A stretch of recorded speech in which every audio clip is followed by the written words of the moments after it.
correction de l'exercice numéro 6, l'exercice sur les tableurs. Alors, très important de comprendre le principe des tableurs. Alors, le tableur, c'est un logiciel informatique très intelligent. Donc, on va vous afficher certains exemples du tableur. Par exemple, quand on marque lundi dans la cellule, alors ici, c'est la cellule M5, et que on sélectionne la cellule et qu'on voit le petit carré qui est en bas à droite de la cellule. Si on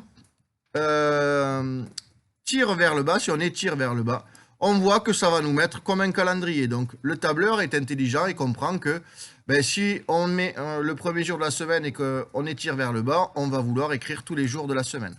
De la même façon, si on écrit, par exemple, 1 et qu'on étire vers le bas, on peut se poser la question, qu'est-ce qu'il va écrire?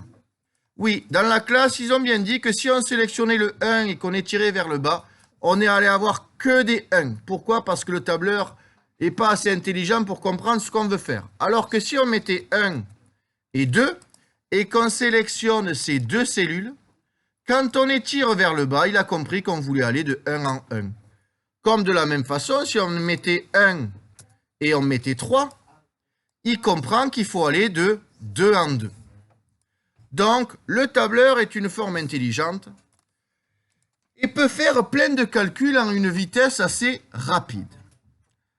On va repasser à l'exercice. À quoi correspond la formule entrée en B2?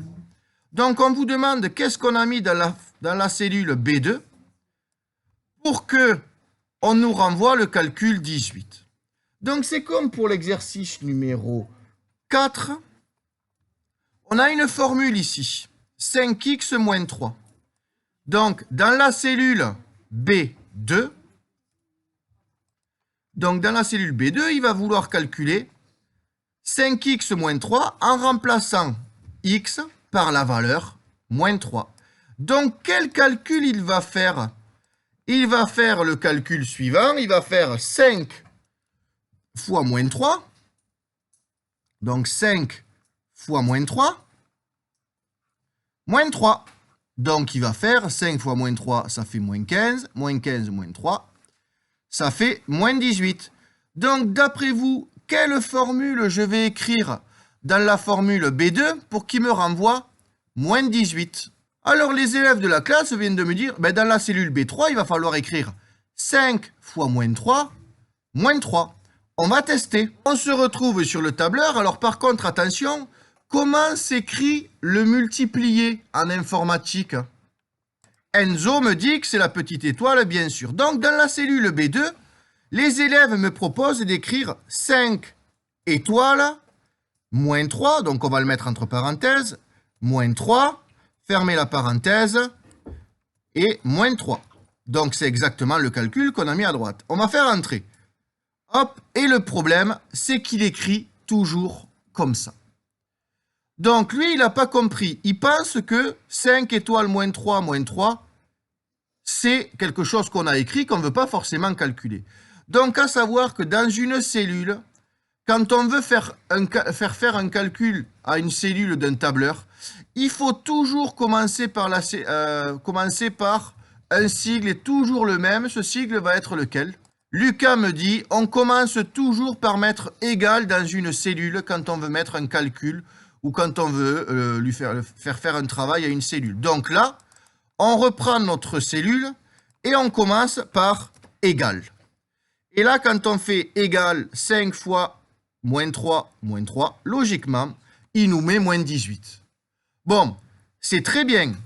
On a bien mis 5 fois moins 3. Mais attention, l'intérêt du tableur, c'est de gagner du temps. C'est-à-dire que quand je vais tirer vers la droite, j'aimerais qu'il me remplisse le tableau sans que j'ai à refaire les calculs à chaque fois. Et là, regardez, si j'étire vers la droite, il va me mettre que des moins 18. Donc, ça veut dire que ce que j'ai mis dans ma cellule là, c'est juste pour ma première cellule, mais c'est pas bon si j'étire vers la droite.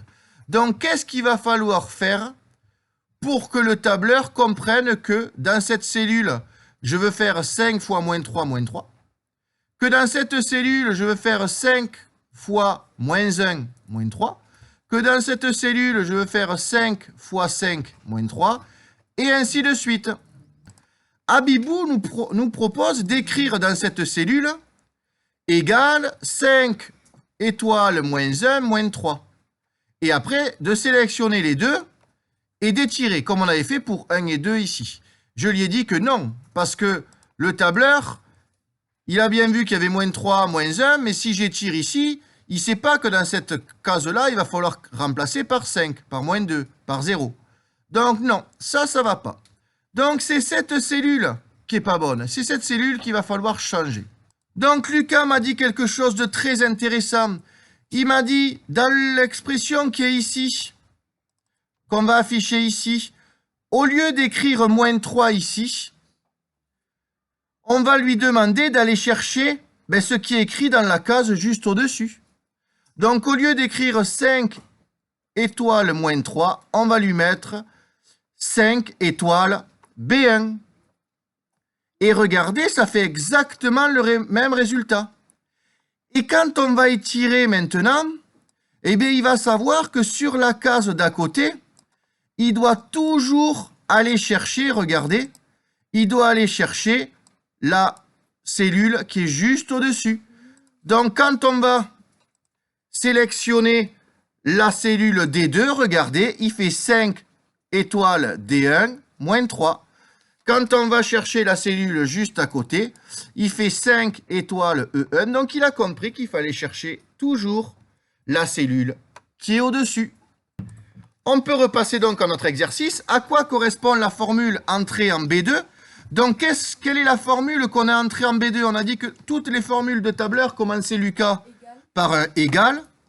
Donc, la formule qu'on a rentrée là-dedans, c'était donc égal 5 fois, alors attention, le fois, c'est en tableur, c'est le petit astérisque, donc 5 étoiles B1, oui, donc 5 étoiles, le nombre qu'il a donné, donc B1, moins 3. C'était donc la formule qu'il fallait rentrer dans la cellule B2. Dans la formule donc en B3, c'est-à-dire, c'était ce qui était ici, donc il m'a dit donc égal 3, le fois c'est un étoile, c'est ce que tu as dit Aidan. Ensuite tu nous as dit B, quelle valeur il va chercher pour trouver moins 16? Il va chercher la valeur qui est ici, donc étoile B1, moins 7. Donc on a la réponse. La dernière question, c'était très simple. À l'aide du tableur, pour quelle valeur de x les deux expressions sont égales? Donc, pour moins 3, on n'a pas la même chose. Ici, on a moins 18 et ici, on a moins 16. Ce n'est pas la même chose. Pour moins 1, on n'a pas la même chose. Pour 5, on n'a pas la même chose. Par contre, pour moins 2, on a exactement le même nombre. Donc, pour quelle valeur de x? Pour moins 2, les deux expressions sont égales. L'exercice est fini.